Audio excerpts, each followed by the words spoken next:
Bonjour, guten Morgen. Je suis ici à Kehl, à quelques mètres de la frontière avec Strasbourg. Il y a quelques semaines ici, on ne parlait pas de frontières. Maintenant, malheureusement, elle est là et elle est fermée. Cela ne veut pas dire que nous nous renfermons, bien au contraire, plus qu'avant, nous avons besoin de liens. Ce matin, en temps ordinaire, plusieurs d'entre vous seraient venus ici, près de la frontière. On aurait célébré un culte ensemble à la chapelle de la rencontre au port du Rhin. Nous les pasteurs, nous avons comme vous ressenti le besoin de nous lier et de célébrer ce culte ensemble, avec vous, chacun chez soi, mais un seul Dieu nous unit. Sa parole nous libère, elle ouvre nos portes, elle jette des ponts visibles et invisibles. Que la grâce du Seigneur Jésus-Christ, l'amour de Dieu et la communion du Saint-Esprit soient avec vous tous. Des quatre coins de nos confinements, je vous invite à chanter avec nous « Seigneur, nous arrivons des quatre coins de l'horizon ». Seigneur, nous arrivons des quatre coins de l'horizon, nous voilà chez toi.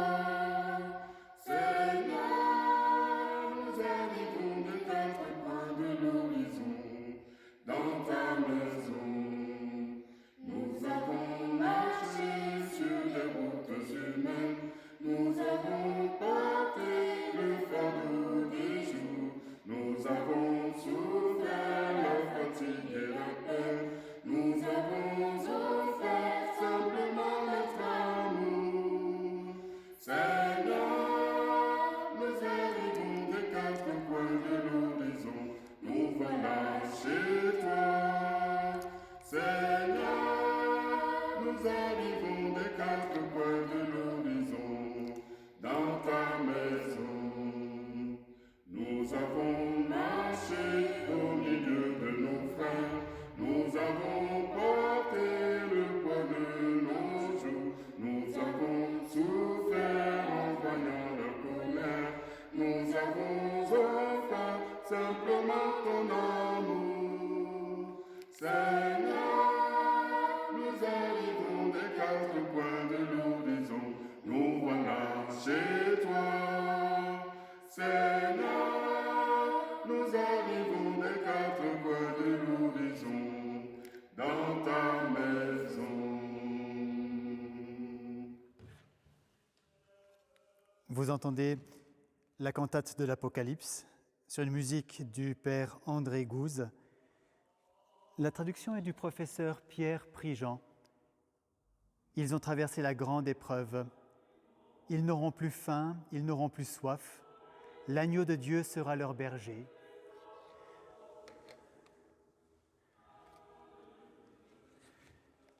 Je cherche ton visage, Seigneur. Une prière du moine bénédictin Anselme de Cantorbéry du XIe siècle. Seigneur mon Dieu, enseigne à mon cœur où et comment te chercher, où et comment te trouver. Si tu n'es pas en moi, où puis-je te chercher? Mais si tu es partout présent, d'où vient que je ne te vois pas? Je le sais, tu habites une lumière inaccessible. Mais où est-elle, cette lumière inaccessible? Et comment parvenir jusqu'à elle? Qui me guidera? Qui m'introduira pour que je puisse te voir? À quel signe pourrais-je te reconnaître? Je ne t'ai jamais vu, Seigneur mon Dieu, et je ne connais pas ton visage. Jusqu'à quand, Seigneur, nous laisseras-tu dans l'oubli? Jusqu'à quand nous cacheras-tu ton visage? Quand nous exauceras-tu? Quand illumineras-tu notre regard? Regarde-nous, Seigneur, éclaire-nous, montre-toi à nous. Aie pitié de nos efforts pour te trouver, car nous ne pouvons rien sans toi. Tu nous invites, aide-nous. Je t'en prie, Seigneur, apprends-moi à te chercher et montre-toi quand je te cherche, car je ne peux pas te chercher si tu ne me l'apprends pas, ni te trouver si tu ne te montres pas. Fais qu'en t'aimant, je te trouve, et que je t'aime en te trouvant. Amen. Évangile selon saint Luc, chapitre 8 et 9, versets 40 à 2. À son retour, Jésus fut reçu par la foule, car tous l'attendaient. Et voici qu'il vint un homme du nom de Jaïrus, qui était chef de la synagogue. Et se jetant à ses pieds, il suppliait Jésus d'entrer dans sa maison, car il avait une fille unique d'environ 12 ans qui se mourait. Pendant que Jésus y allait, il était pressé par la foule. Or, il y avait une femme atteinte d'une perte de sang depuis 12 ans, qui avait dépensé tous ses biens chez les médecins et qui n'avait pu être guérie par personne. Elle s'approcha par derrière et toucha la frange du vêtement de Jésus. À l'instant, la perte de sang s'arrêta. Et Jésus dit : « Qui m'a touché ?» Comme tous s'en défendaient, Pierre dit : « Maître, la foule t'entoure et te presse. » Mais Jésus répondit : « Quelqu'un m'a touché, car je sais qu'une force est sortie de moi. » La femme, se voyant découverte, vint toute tremblante se jeter à ses pieds et déclara devant tout le peuple pourquoi elle l'avait touché et comment elle avait été guérie à l'instant. Jésus lui dit : « Ma fille, ta foi t'a sauvée, va en paix. » Il parlait encore lorsque survint de chez le chef de la synagogue quelqu'un qui disait : « Ta fille est morte, n'importune plus le maître. » Mais Jésus, qui avait entendu cela, dit au chef de la synagogue : « Sois sans crainte, crois seulement et elle sera sauvée. » Lorsqu'il fut arrivé à la maison, il ne permit à personne d'entrer avec lui, si ce n'est à Pierre, à Jean et à Jacques, et au père et à la mère de l'enfant. Tous pleuraient et se lamentaient sur elle. Alors Jésus dit : « Ne pleurez pas, elle n'est pas morte, mais elle dort. » Et ils se moquaient de lui, sachant qu'elle était morte.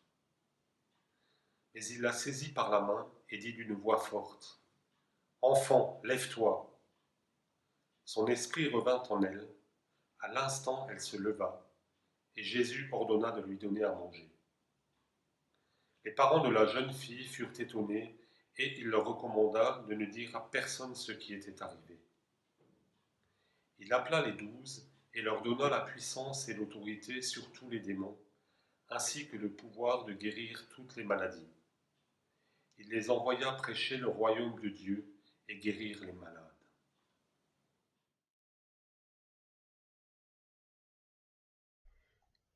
Le confinement me fait redécouvrir la prière, m'a dit une amie. Moi aussi, je redécouvre la force de la prière, surtout de l'intercession. Vous aussi peut-être. Beaucoup me demandent de prier pour eux.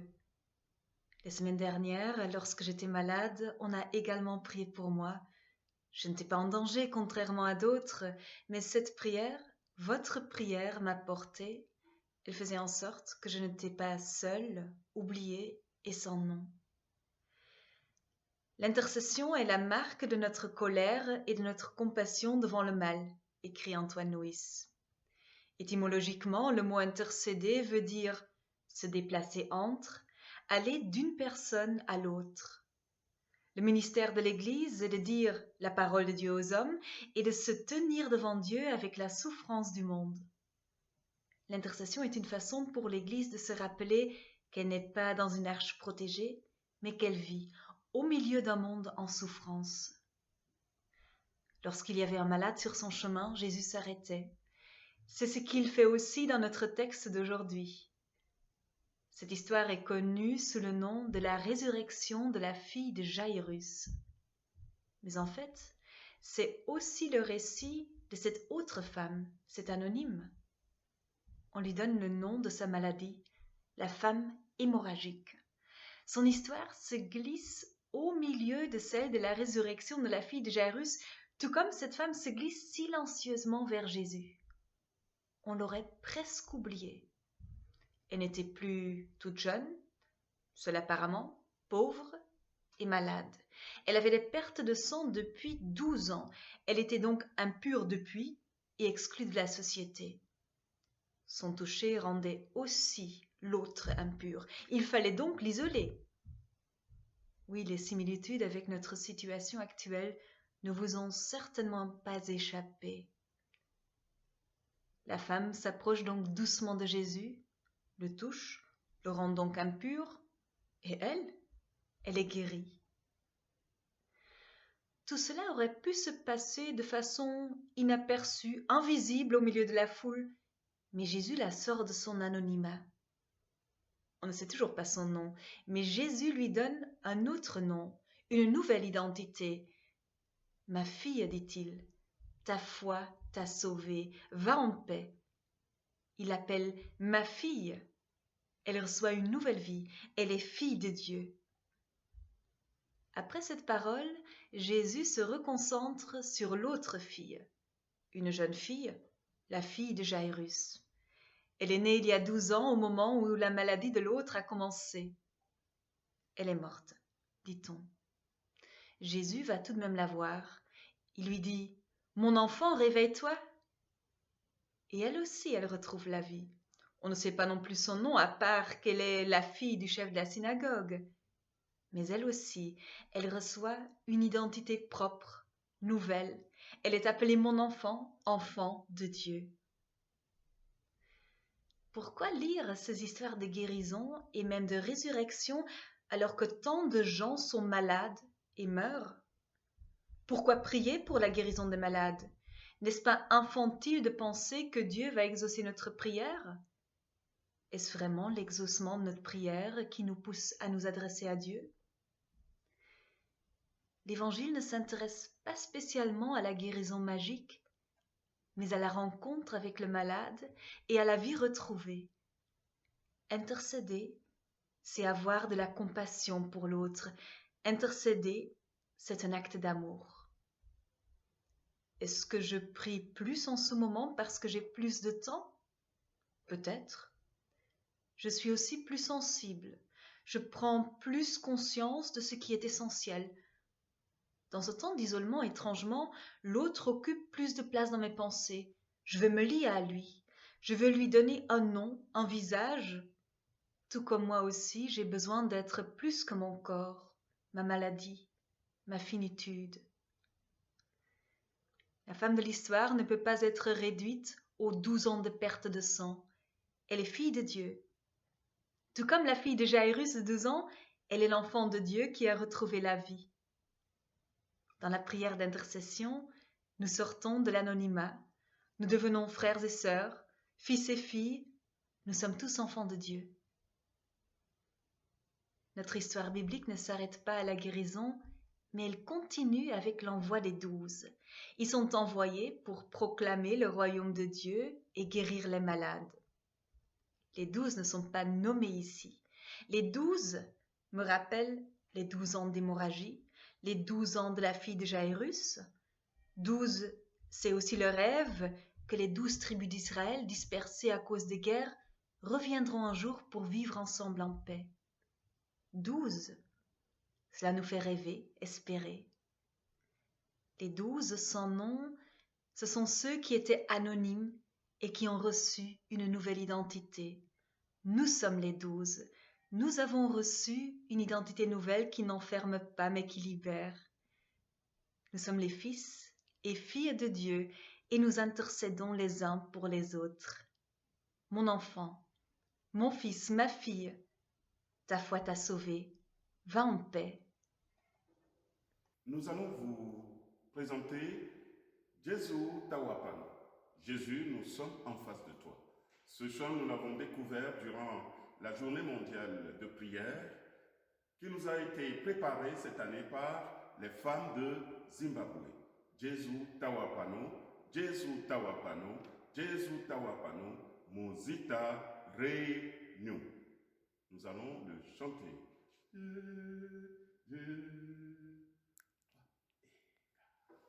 Jésus Tawapano, Jésus Tawapano, Jésus Tawapano,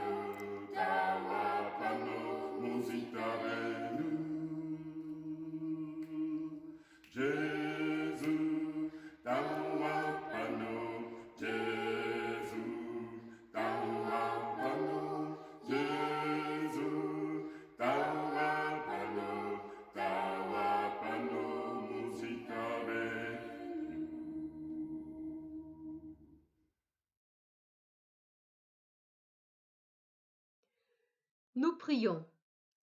Jésus, tu t'es laissé toucher par la détresse des malades. Tu as touché les personnes pour les guérir et leur donner leur dignité. Nous qui sommes en confinement et en distanciation, nous ressentons d'autant plus fortement le manque de contact si important. Viens Jésus, remplir de ta présence nos vies assoiffées et inspire-nous pour pouvoir être proches les uns des autres d'une façon différente. Nous te prions pour tous ceux qui touchent, qui soignent, aident et soutiennent les malades et les personnes fragiles.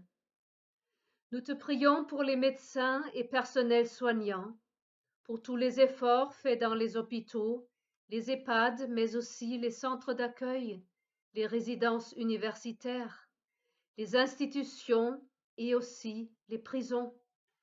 Nous te prions pour les malades, pour les convalescents et pour les mourants.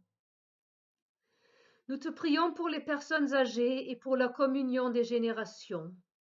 Nous te prions pour les familles, les parents et les enfants, avec les exigences et les charges multiples qui pèsent sur eux. Nous te confions aussi notre souci des violences domestiques. Nous te prions pour les jeunes et leurs perspectives d'avenir. Nous te prions pour les enseignants et tous ceux qui accompagnent des situations de crise. Nous te confions notre société dans son apprentissage d'une vie qui change. Nous sommes reconnaissants pour tous les gestes et toutes les actions de solidarité, notamment envers les plus démunis. Nous te prions pour notre monde, pour la paix et la justice, pour la solidarité internationale et la préparation de l'avenir. Nous te prions pour tous les artisans de paix, pour les chercheurs et les journalistes. Fais-nous résister aux discours de haine et aux simplifications dangereuses. Donne-nous ton esprit de courage et de lucidité pour que chacun puisse répondre à la place où tu nous veux, à sa responsabilité et de son espérance. Et à la suite de Jésus, qui n'a pas voulu laisser le monde tel qu'il est, mais qui lui a fait connaître la bonne nouvelle de la part de Dieu le Père, nous nous unissons dans l'Esprit pour dire : Notre Père qui es aux cieux, que ton nom soit sanctifié, que ton règne vienne, que ta volonté soit faite sur la terre comme au ciel. Donne-nous aujourd'hui notre pain de ce jour. Pardonne-nous nos offenses, comme nous pardonnons aussi à ceux qui nous ont offensés. Et ne nous laisse pas entrer en tentation, mais délivre-nous du mal. Car c'est à toi qu'appartiennent le règne, la puissance et la gloire, pour les siècles des siècles. Amen. Parole d'envoi. Au peuple d'Israël en captivité et confiné sur les bords du fleuve Kébar en Babylonie, dans le chapitre 11, verset 16 du livre d'Ézéchiel, et comme à nous aujourd'hui dans notre confinement, Dieu déclare par la bouche d'Ézéchiel : Ainsi parle le Seigneur Dieu, oui, je les ai éloignés, mais je serai pour eux un sanctuaire dans le pays où ils sont allés. Amen. Fort de ces paroles d'envoi, recevons la bénédiction. Que l'Éternel te bénisse et qu'il te garde. Que l'Éternel fasse luire sa face sur toi et qu'il t'accorde sa paix. Que l'Éternel tourne sa face vers toi et qu'il te donne la paix, comme le Christ l'a donné à ses disciples dans le confinement. Aujourd'hui et pour toujours, allez dans la paix du Christ. Amen.